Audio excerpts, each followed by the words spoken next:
So you're right. I mean, then that's why Kant removes authority from persons.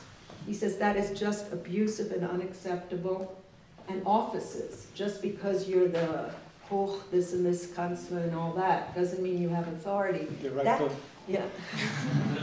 No. Kant said that does have authority. But that was a revolutionary move to say, you know, people who are lording it over you and wielding the stick and menacing and terrifying people, Kant said they don't have authority. That's amazing. This is why Hölderlin called him the Moses of our nation, because he brought his commandments saying that the law is authority and no single person or office. So you're absolutely right that there is a struggle with, I think it's irrefutable, illegitimacy, but perhaps that's why Hannah Arendt and everyone have to bring in startup stories.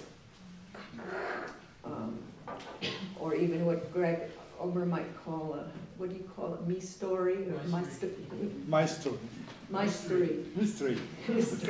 So they all have this urge to at least fable onto or attach some sort of what Derrida calls a mystical foundation. So you're right, so that means it's illegitimate no matter what. Just a little aside, his dissertation's title was The Suicide Bomber and Her Gift of Death, and Avital was his advisor. So, what does it say to authority? Our professors can always interject. They have the absolute right, authority to ask a question. Also, for example, Greg Ulmer, let me welcome you today.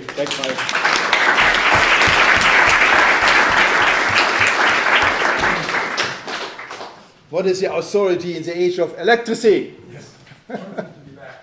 No, it's okay. You are just coming fresh from the plane, yes. Yeah, please come. Oh, thank you so much, first of all. Your fabulous phrase, orgy of judgment, reminded me, yesterday we saw, one of our films that we saw consisted of all erotic objects and scenarios from within a 100-year time span. And I'm pretty sure it was the only film. We saw many, many, many films in the past 3 days. And I think it was the only film that we didn't applaud, that the class, or most of the class did not applaud after. And it was there were a lot of explicit scenes and objects being interacted with. And why have you not told me before? And for me it was a question of what I was interpreting as disdain. Not discomfort, but a sense of disdain towards watching in a public space this kind of explicit material. And so I'd like if you have any thoughts on the notion of vulnerability as a political practice in relation to this idea of the orgy of judgment. But is it true? When I ask, yeah, you have seen it here. Was it disdainful to you? That's why you not applauded? No, that was my... There was dogs having sex with a woman, I think. It wasn't just dogs. Yeah, but not applauding does not mean you hate it. That is a different thing. You kind of, right, you didn't hate it at all, as you said. So be careful with this assumption. Huh? But I did find it was interesting that out of how many films did we see? No, but if you applaud all the time, that gets boring, you know, after a while. It was thematically appropriate, but it was... Yeah, it was edgy. It was obviously edgy. No? That is the question. Please bring it back next time. No, maybe we could discuss it in another, and with our filmmakers and Siegfried and others, what it even means to be in the dark, watching in a community clips and films, and what kind of invasions are performed and so on and so forth. I think the discomfort might be an interesting hermeneutic lever, certainly. But vulnerability certainly is something that I've tried to work with throughout, the sense of being distressed. This is, again, a Heideggerian, or concern, the Not,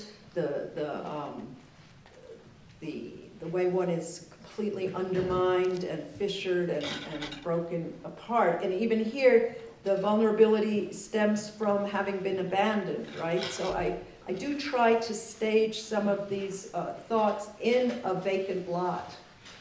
And the vulnerability of we're more on our own than ever kind of thing. So I would like to be able to have the lucidity and thoughtfulness to respond to your question and all of the implications of it, including, let's say, sexual, what you may have seen as excess, I see as the new normal. What did you say, a dog and a woman?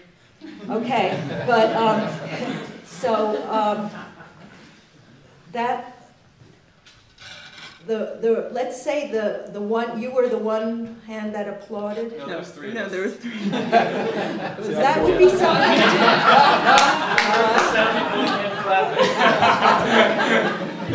So that would be something to jam on if it weren't past my bedtime, which is to say, the response to a film, that's infinity. You know, the response, withholding applause, applauding last night. There was applause between every clip, or in a concert, sometimes it's considered vulgar to applaud all the time, you know, and the applause as, let's say, an act of judgment, booing, and so on and so forth. That would be something we could jam on if it weren't past my bedtime. Okay. Dr. Korn, please. Medical doctor, so she can give you. Oh no, it is not her, but doesn't matter. Please, behind Zielinski. Henry. Yes. I'll take that. Yeah, come on. Nettie had a little bit different take on this connection between pleasure and judgment. What he said is that the pleasure of pronouncing a judgment is inestimable. And I think that's a really interesting distinction, because a pronunciation, making a judgment, I don't think we understand, as you said yourself, what is a judgment. I'm not sure, I think it may have been Hofstadter who said that any time a distinction between inside and outside is made, that comprises a judgment. So to be done with judgment is absolutely impossible. In fact, perhaps there's a strong connection between judgment and survival. This connection between judgment and pleasure, the difference there, I think, does have altogether to do with associative function of pronouncing judgment. And the other thing I would point out is that this word is so overloaded that you can only, I think, inherent in the term itself is the drive or desire for what Simmel called a higher tribunal. And so there are all these many factors involved in the notion of judgment. And again, it's just not clear what it is. But in light of your talk, if this connection between pleasure and judgment holds, God has more pleasure than all of us. And let me just add that if I said that there's an unstable and illegitimate ground to some of the terms with which we're working this evening, I don't mean to suggest that it's all unrigorous, and I think you know that, and a blur and so on. But there's a rigorous, let's say, abyssal relation to some of these things that require endless and relentless thought. And we will do that next week. Okay? Thank you.